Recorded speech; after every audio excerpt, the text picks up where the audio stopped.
Hello दोस्तों, एक बार फिर से स्वागत है हमारे यूट्यूब चैनल एवन एस्पिरेंट में। तो आज हम आपको बताने वाले हैं क्लास 6 एनसीईआरटी हिस्ट्री, जिसको हम लोग इतिहास बोलते हैं, उसके लेसन 4 के बारे में बात करने वाले हैं, जिसका नाम क्या है, क्या बताती है हमें किताबें और खबरें।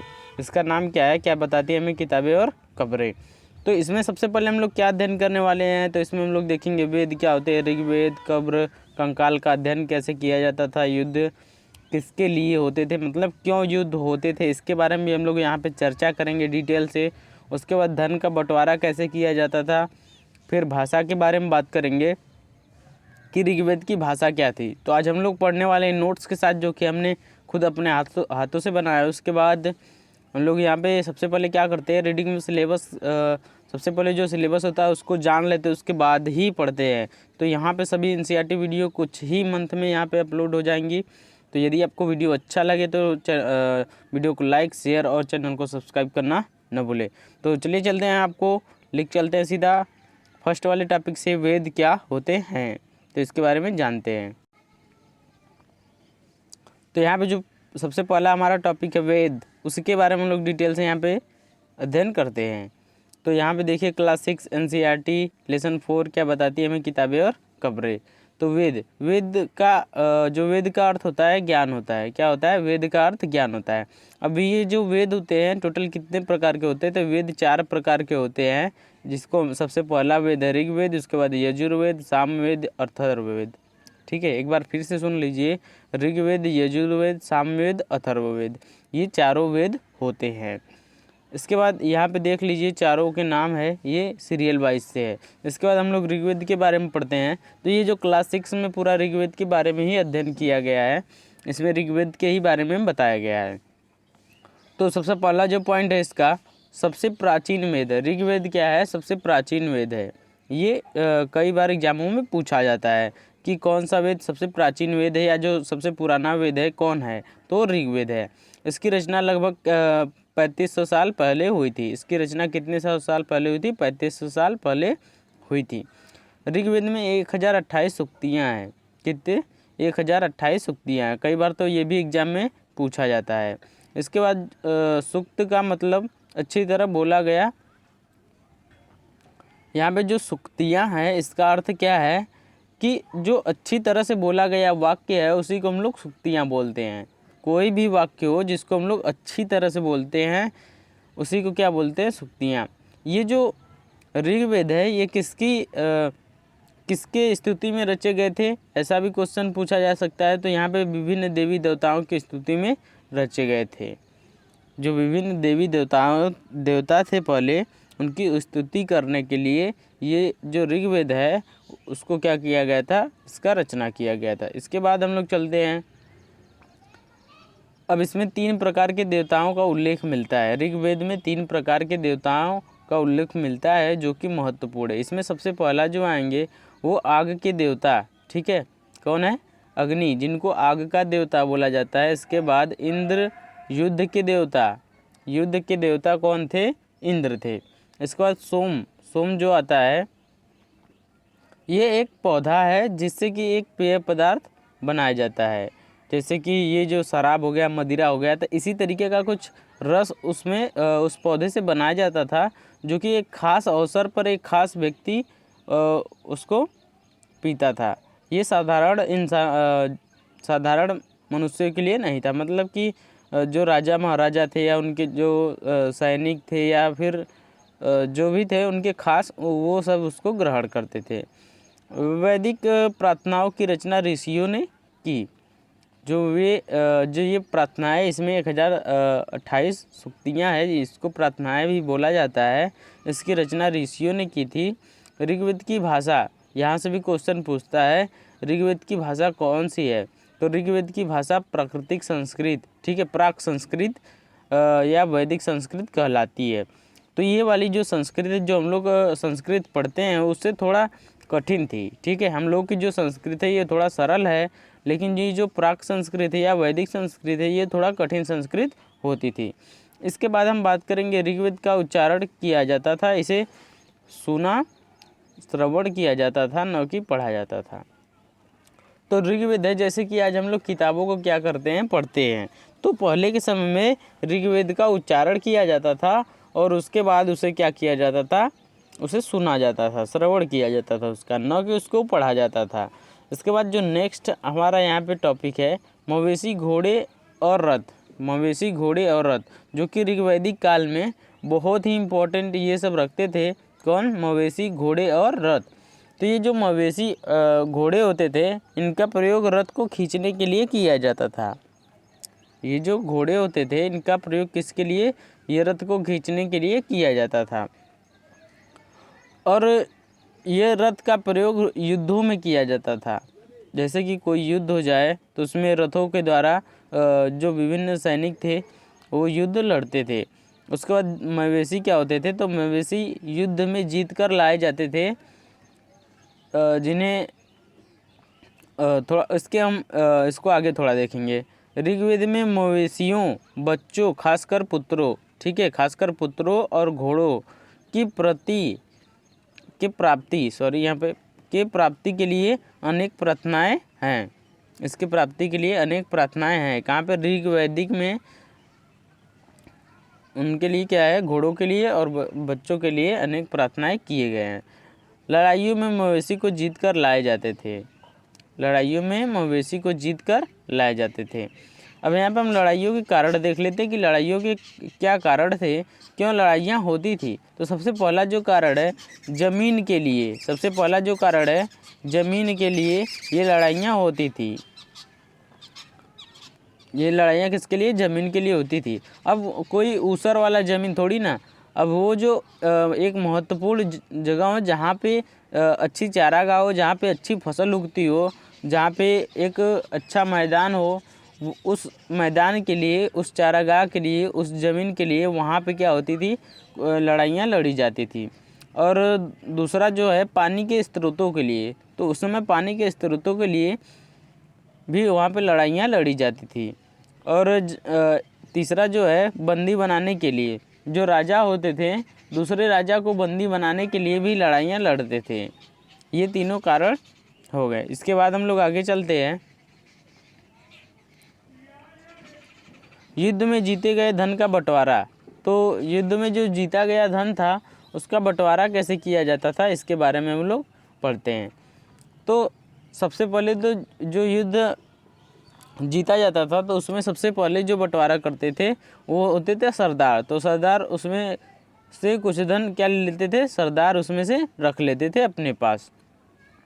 उसके बाद उसको पुरोहितों को दिया जाता था, ठीक है। उसमें से और धन जो बचता था उनको पुरोहितों को दिया जाता था। फिर उससे भी जो बचता था वो आम लोगों में बांट दिया जाता था, जो कि उस युद्ध में भाग लिया करते थे। और जो भी प्रजा थे उनको बांट दिया जाता था। जैसे कि सबसे बड़ा कौन होता था? सरदार। तो सबसे पहले सरदार ले लेता था। और पुरोहितों को ब्राह्मण भी बोला जाता था, उनको भी उच्च दर्जा प्राप्त किया गया था समाज में। तो वो दूसरे पे कौन ले लेते थे? पुरोहित ले लेते थे। उसके बाद आम लोगों जो आम लोग थे, प्रजा थे, उनको दे दिया जाता था। फिर उसके बाद यज्ञ के लिए कुछ धन को प्रयुक्त करके रखा जाता था। किसके लिए? यज्ञ के लिए धन को प्रयुक्त करके रख लिया जाता था। इसके बाद हम लोग देखते हैं यज्ञ क्या होता है, ठीक है। यहाँ पे देखते हैं हम लोग यज्ञ क्या होता है। यज्ञ की आग में आहुति दी जाती थी। जो यज्ञ होता है तो उसमें एक आग जलाया जाता है बीच में, तो उसमें आहुति दी जाती थी। ये आहुति देवी देवताओं को दी जाती थी। ये जो आहुति होती थी किसको दी जाती थी? देवी देवताओं को दी जाती थी। अब इन जो आहुति थी, अब ये कौन कौन सी चीज़ इनको आहुति दी जाती थी इसके बारे में हम लोग देखते हैं। तो इसमें घी था, अनाज, कभी कभी जानवरों की भी आहुति दी जाती थी। मतलब इसमें देवी देवताओं को जो आहुति दी जाती थी उसमें घी, अनाज, कभी कभी जानवरों की भी आहुति दी जाती थी। जैसा कि अभी भी बहुत प्रचलन है इसका कि लोग जो मानते हैं तो फिर उसमें कुछ जानवरों को काटते हैं, ठीक है। उसके बाद हम लोग आगे चलते हैं। सेना के बारे में हम लोग अध्ययन करते हैं। वहाँ पे सैनिक प्रशासन कैसा था? तो कोई स्थायी सेना नहीं थी उस समय। ऋग्वैदिक काल में कोई स्थायी सेना नहीं थी। अधिकांश पुरुष इस युद्ध में भाग लेते थे। अधिकांश जो पुरुष थे इस युद्ध में भाग लेते थे, लोग मिलकर युद्ध व शांति के विषय में सलाह मशविरा करते थे। तो जब वहाँ पे स्थायी सेना नहीं थी, तो जो अधिकांश लोग होते थे वो सभाओं के रूप में आपस में बैठकर बातचीत करते थे कि कैसे युद्ध को लड़ा जाए, या फिर कैसा इसका मतलब एक रणनीति तैयार किया जाए। और युद्ध के शांति के लिए भी वे लोग आपस में बात करते थे। और इस युद्ध में जो भाग लेते थे वे अधिकांश कौन थे? पुरुष थे। ऐसे लोगों को सरदार चुना जाता था जो बहादुर और कुशल योद्धा होते थे। ठीक है, इसमें ऐसे लोगों को चुना जाता था, क्या शासक चुना जाता था या सरदार चुना जाता था जो बहादुर और क्या हो, कुशल योद्धा होते थे।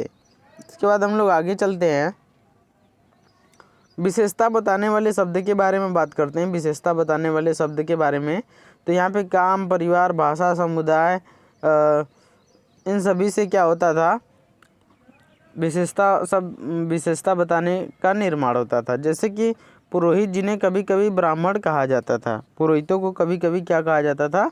ब्राह्मण भी कहा जाता था। ये पुरोहित क्या करते थे, ये ब्राह्मण क्या करते थे? तो ये यज्ञ करते थे और अनुष्ठान करते थे। क्या करते थे? यज्ञ करते थे और अनुष्ठान करते थे। इसके बाद हम लोग देखते हैं राजा की विशेषता क्या है।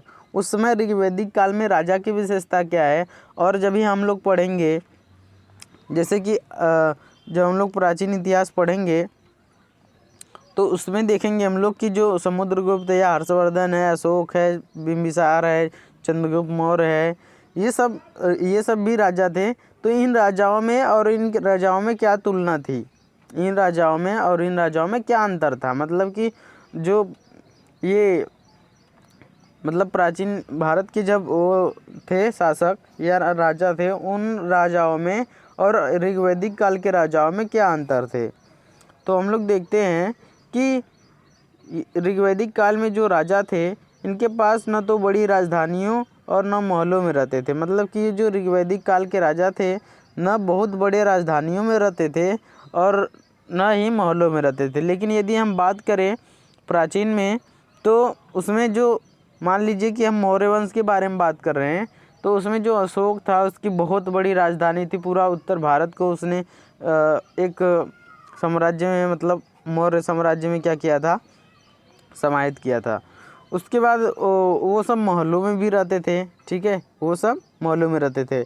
लेकिन ये जो ऋग्वैदिक काल के राजा हैं, ये ना तो महलों में रहते थे, ना तो इनकी बड़ी राजधानियाँ होती थी, और न इनके पास सेना थी। लेकिन यदि हम मौर्योत्तर काल में देखें तो मौर्योत्तर काल में एक बहुत बड़ी सेना होती थी। ठीक है, और न ही ये कर वसूलते थे। तो ये जो ऋग्वैदिक काल में न है तो इनके पास एक सेना थी और न ही क्या करते थे? कर वसूल करते थे। और राजा की मृत्यु के बाद उसका बेटा शासक नहीं बनता था। ठीक है, तो ऋग्वैदिक काल में जो जब राजा की मृत्यु हो जाती थी तो ऐसा कहीं प्रावधान नहीं था कि उसका बेटा क्या बने? शासक बने। लेकिन यदि हम मौर्योत्तर काल में देखें या तो अन्य राजाओं को देखें तो ऐसा प्रचलन था कि यदि उसका पिता राजा है और यदि उसकी मृत्यु हो जाती है तो उसका जो पुत्र होगा, चाहे वो निर्बल शासक क्यों न हो, लेकिन वह राजा बनेगा। ऐसा नियम पहले के समय में था। तो यहाँ पे हमने दोनों के अंतर के बारे में बताया कि कैसे ऋग्वैदिक काल के राजा थे और कैसे प्राचीन समय के राजा थे, इनके बारे में हमने अध्ययन किया। इसके बाद हम लोग देखते हैं कि जनता या जिसको हम लोग पूरे समुदाय के लिए दो शब्द का उपयोग किया जाता था। जनता या पूरे समुदाय के लिए दो शब्द का उपयोग किया जाता था। ये हम लोग सामाजिक स्थिति के बारे में बात कर रहे हैं कि समाज में जनता या तो समुदाय के लिए दो शब्दों का उपयोग किया जाता था। जो पहला शब्द है जन, इसका अर्थ क्या हो गया? जनता, जिसका हम लोग आज भी इस्तेमाल करते हैं। और दूसरा हो गया विष, जिसको हम लोग वैश्य बोलते हैं। तो जब हमने वर्ण व्यवस्था पढ़ाया था तो इसमें ब्राह्मण, क्षत्रिय, वैश्य, शूद्र, तो तीसरे नंबर वाला जो वर्ण था वो क्या था? वैश्य था। तो इसमें दो शब्दों से बनाया गया कौन कौन, जन और जिसको हम लोग जनता कहते हैं, और 20 जिसको हम लोग वैसे बोलते हैं। ऋग्वेद में 20 और जन के नाम मिलते हैं, ऋग्वेद में 20 और जन के भी नाम मिलते हैं। जिन लोगों ने इन प्रार्थनाओं की रचना की खुद को आर्य कहते थे। अब जो ऋग्वेदिक में जितने भी प्रार्थनाएं थी, चाहे जितनी भी प्रार्थनाएं हो जाए, उन प्रार्थनाओं की जिन्होंने भी रचना की वे खुद को क्या मानते थे कि वे अपने को आर्य मानते थे। वे कहते थे कि हम लोग आर्य हैं, ठीक है, वे कहते थे हम लोग आर्य हैं। अब आगे चलते हैं, दास के बारे में हम लोग अध्ययन करते हैं कि दास क्या थे, दास किसको हम लोग बोलते थे, दास का कार्य क्या था, इनके बारे में अध्ययन करते हैं। तो आर्य इनको अपना विरोधी मानते थे, जो मतलब जो ऋग्वेद की जो प्रार्थनाओं की रचना किए थे वे इनको अपना विरोधी मानते थे। किसको? दास को अपना विरोधी मानते थे। ये लोग यज्ञ नहीं करते थे, शायद ये लोग क्या बोलते थे, दूसरी भाषा बोलते थे। ये लोग क्या करते थे, यज्ञ नहीं करते थे, शायद इनकी भाषा क्या थी, दूसरी थी। बाद के समय में दास शब्द का अर्थ गुलाम हो गया। जो आने वाले 1500 साल पहले बाद में दास शब्द का अर्थ क्या हो गया, गुलाम हो गया। इनको युद्ध में बंदी बना लिया जाता था और इनसे बहुत सारे काम करवाया जाता था। ये मालिक की जायदाद हो जाते थे। ये जो भी कमाते थे या जो भी कार्य करते थे अपने मालिक के लिए करते थे। इन गुलामों को अक्सर खरीदा भी जाता था। इन गुलामों को एक राजा या किसी और व्यक्ति द्वारा पैसे देकर उसको खरीदा जाता था और ये जहाँ पर जाते थे उनके लिए ही कार्य करते थे और इनकी कोई अपनी रुचि नहीं होती थी। ये केवल खाना खाते थे और कार्य करते थे दिन भर। उसके बाद हम लोग देखेंगे मालिक की जायदाद हो जाते थे। जो दास होते थे या जो गुलाम होते थे ये किसकी जायदाद हो जाते थे, मालिक की जायदाद हो जाते थे। इसके बाद जो नेक्स्ट टॉपिक हमारा खामोश प्रहरी कहानी महापाषाणों की। तो यहाँ पे हम लोग महापाषाणों की कहानी के बारे में बात करने वाले हैं। तो ये शिलाखंड महापाषाण के नाम से जाने जाते हैं। तो यहाँ पे जो महा का अर्थ हो गया बड़ा और पाषाण का अर्थ हो गया पत्थर। तो मतलब बड़ा पत्थर। महापाषाण का अर्थ क्या हो गया, बड़ा पत्थर हो गया। महापाषाण कब्रें बनाने की प्रथा लगभग 3000 साल पहले शुरू हुई थी। तो महापाषाण मतलब कि जो बड़े बड़े पत्थर होते थे उनसे कब्रें बनाई जाती थी, उनसे कब्रें बनाई जाती थी। अब ये कब्रें बहुत प्रकार की होती थी जिनमें से हम लोग को कुछ के बारे में बात करना है। अब जो ये महापाषाण या कब्रें बनाने की प्रथा थी ये कहाँ पे प्रचलित थी इसके बारे में हम लोग देखते हैं। तो यह प्रथा दक्कन, दक्षिण भारत, ठीक है, ये क्या हो गया हम लोग देखते हैं इसमें, इसको बोलते हैं नॉर्थ साउथ, ठीक है। तो ये प्रथा किधर थी, इधर थी दक्कन में, दक्षिण भारत में थी और उत्तर पूर्वी में थी, ठीक है, उत्तर पूर्वी में भी थी इधर के साइड में। और उसके बाद भारत और कश्मीर, ठीक है, ये कश्मीर वाले इलाके में भी प्रचलित थी। तो इन सभी इलाकों में महापाषाण से कब्रें बनाने की प्रथा क्या थी, प्रचलित थी। किनमें दक्कन में, दक्षिण भारत में, उत्तर पूर्वी में, भारत और कश्मीर में प्रचलित थी। इसके लिए उनको अनेक तरह के काम करने पड़ते थे। अब ये जो कब्रें बनाते थे, ये कब्रें महापाषाणों जो बड़े बड़े पत्थर होते थे उनसे बनाने के लिए उनको अनेक कार्य करने पड़ते थे। जैसे कि सबसे पहले तो गड्ढे खोदना, जो बड़ा बड़ा पत्थर होगा तो उसके लिए बड़ा बड़ा गड्ढा भी खोदा जाएगा। उसके बाद शिलाखंडों को ढोकर लाना, ठीक है, शिलाखंडों को मतलब कि ये जो बड़े बड़े पत्थर होते थे उनको ढोकर किसी दूसरी जगह से लाया भी जाता था। बड़े पत्थरों को तराशना, बड़े पत्थरों को तराशने का अर्थ यह है कि उनको खोजने का कार्य किया जाता था, जो कि बहुत खोजा जाता था तभी उनको बड़े बड़े पत्थर मिलते थे। उसके बाद मरे हुए को दफनाना, और जो लास्ट कार्य उनका होता था वो जो मर गया व्यक्ति होता है उसको दफनाने का कार्य होता है। इसके बाद हम लोग आगे देखेंगे मृतकों को मिट्टी के बर्तन के साथ दफनाया जाता था। मृतकों को मिट्टी के बर्तन के साथ दफनाया जाता था, जिसे हम लोग ब्लैक एंड रेड वेयर कहते हैं। ठीक है, जिसे हम लोग क्या बोलते हैं, ब्लैक एंड रेड वेयर बोलते हैं। तो आप यहाँ पे सोचने वाली बात है कि मृतकों को मिट्टी के बर्तन के साथ क्यों दफनाया जाता था।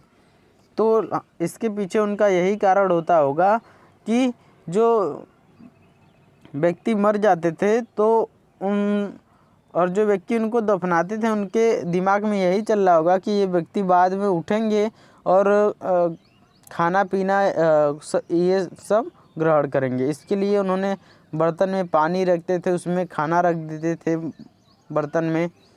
तो इस तरीके का उनका विचार था। आगे हम लोग देखते हैं लोहे के हथियार और औजार। अब उनके जो कब्र थे उनमें क्या क्या मिले, तो उनमें लोहे के हथियार भी मिले थे और कुछ औजार भी मिले थे, घोड़ों के कंकाल भी मिले थे और कुछ सामान मिले थे। ठीक है, बहुत सारे सामान मिले थे।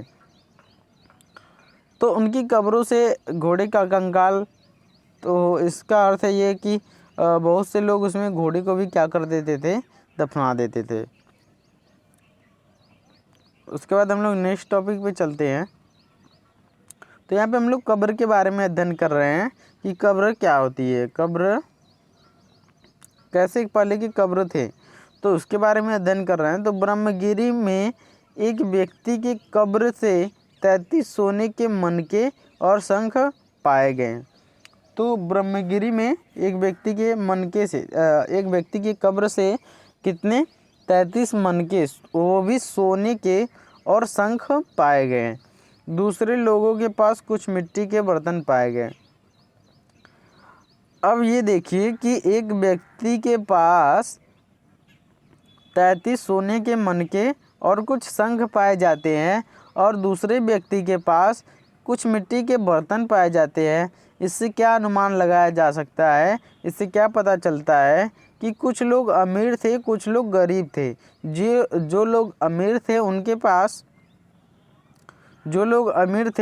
पास अच्छे धन होते थे, सोने होते थे, तो वो सोने के साथ उनको दफनाया जाता था। लेकिन जो गरीब होते थे उनके पास केवल बर्तन को ही दफनाने के सिवा कुछ नहीं था। महापाषाण में एक से अधिक कंकाल मिले। महापाषाण में मतलब कि उस समय एक ही कब्र में एक से अधिक कंकाल मिले। इससे क्या पता चलता है कि जो एक ही परिवार के लोग थे उनको एक ही कब्र में दफनाने की भी प्रथा प्रचलित थी। एक ही परिवार के लोगों को दफनाया जाता था। बाद में मरने वालों को पोर्ट होल के रास्ते कब्रों में दफनाया जाता था। तो यहाँ पे पोर्ट होल एक होता था जिससे क्या होता था कि जो बाद में व्यक्ति मर जाता था तो उसको उसके रास्ते से उसको क्या किया जाता था, ले जाया जाता था। उसके बाद हम लोग इनाम गांव के बारे में देख लेते हैं, ये भी एक इम्पोर्टेंट है। तो यहाँ पे भीमा की सहायक नदी घोड़ के किनारे का एक जगह है। इनाम गांव जो है भीमा की सहायक नदी घोड़ के किनारे का एक जगह है। इस जगह पर 3600 से 2700 साल पहले लोग रहते थे। कितने साल? 3600 साल से 2700 साल पहले रहते थे। वयस्क लोगों को सीधा गड्ढे में लिटाकर दफनाया जाता था। जो लोग वयस्क होते थे उनको कब्र में सीधा गड्ढे में लिटाकर क्या दफनाया जाता था। एक व्यक्ति को 5 कमरे वाले मकान के आंगन में 4 पैरों वाले बड़े मिट्टी के संदूक में दफनाया गया था। तो एक व्यक्ति वहाँ पे इनाम गांव में क्या पाया गया कि जो 5 कमरे वाले मकान के, ठीक है, 5 कमरा था इस तरीके से। अभी यहाँ पे देखिए, जैसे कि यहाँ पे ये हो गया, ये इधर मान लीजिए 5 कमरा टोटल बना गया है, इस तरीके से बनाया गया है, इस तरीके से। और इसका जो ये आंगन है इसमें उसको एक मिट्टी के संदूक में, ठीक है, इस तरीके से उसको एकदम बीचों बीच क्या किया गया था, दफनाया गया था। इस तरीके से उसको दफनाया गया था उसमें। उसके बाद हम लोग क्या देखते हैं, यहाँ पर एक अनाज का गोदाम भी मिला था। इनाम गांव में एक अनाज का गोदाम भी मिला था। आगे हम इनाम गांव वालों के काम धंधे के बारे में बात करते हैं। तो वो जो वहाँ पे गेहूँ, जौ, चावल, दाल, बाजरा, मटर और तिल के बीज मिले। कहाँ पे? इनाम गांव में गेहूँ, जौ, बाजरा, चावल, दाल, मटर और तिल के बीज मिले, जिससे ये पता चलता था कि इनाम गांव के लोग इनकी खेती किया करते थे। गाय, बैल, भैंस, बकरी, भेड़, कुत्ता, गधा, घोड़ा, सूअर, सांभर, चितकबरा, हिरण, कृष्ण मृग, खरहा, नेवला, चिड़िया, घड़ियाल, केकड़ा, कछुआ, मछली की हड्डियाँ मिली। तो इनाम गांव में जो इन सभी की हड्डियाँ मिली थी, जिससे ये पता चलता है कि बहुत से जानवरों को ये खाते थे और कुछ को ये अपना पालतू जानवर बना लिए थे। उसके बाद यहाँ पे बेर, आंवला, जामुन, खजूर, रसभरियाँ, इन सब की भी जानकारी मिलती है। अब हम लोग यहाँ पे लास्ट टॉपिक जो आ रहा है हमारा, कंकालों के अध्ययन कैसे किए जाते थे ऋग्वैदिक काल में, उसके बारे में हम लोग चर्चा करते हैं। तो कंकाल के अध्ययन, सबसे पहले तो यदि छोटा कंकाल यदि पाया जाता था, तो छोटे आकार का जो कंकाल था उससे ये पता लगा जाता था कि ये कंकाल किसका है? बच्चों का होगा। ये कंकाल बच्चों का होगा, चाहे ये लड़की भी हो सकती है, चाहे ये लड़का भी हो सकता है। इसके बाद कंकाल के साथ मिली सामानों से पता लगाया जाता था कि ये स्त्री है या पुरुष है। जो अधिकतर स्त्रियां होती थी, उनके जो कंकाल थे, उनके जो कब्र थे, उनमें से बहुत सारे गहने पाए जाते थे। लेकिन बहुत सारे पुरुष भी जो थे, वे भी गहनों का इस्तेमाल करते थे।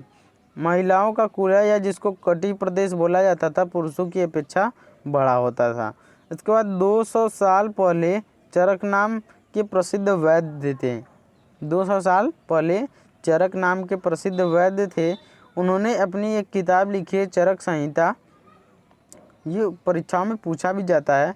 चरक संहिता किताब लिखी, उसमें उन्होंने क्या बताया है कि मनुष्य के शरीर में 360 हड्डियाँ पाई जाती हैं। मनुष्य के शरीर में कितनी हड्डियाँ पाई जाती हैं? 360 हड्डियाँ पाई जाती हैं। उन्होंने इस आधार पे बताया कि 360 हड्डियाँ पाई जाती है। उन्होंने दांत और जो कार्टिलेज को जोड़कर भी उन्होंने हड्डियों की संख्या निर्धारित की कि 360 हड्डियाँ पाई जाती हैं। लेकिन यदि हम इस समय की बात करें तो इस समय टोटल 206 हड्डियाँ पाई जाती हैं। तो यहाँ पे ये वीडियो पूरा समाप्त हो गया। यहाँ पे पूरे टॉपिक को हमने कवर कर लिया है। तो इस तरीके से नोट्स से आपको पढ़ना कैसा लगा तो कमेंट में लिखकर बताएं। यदि वीडियो आपको अच्छा लगा हो तो इसको लाइक, शेयर और चैनल को सब्सक्राइब करना ना भूलें। Thank you so much. मिलते हैं नेक्स्ट वीडियो में, तब तक के लिए टेक केयर, बाय बाय।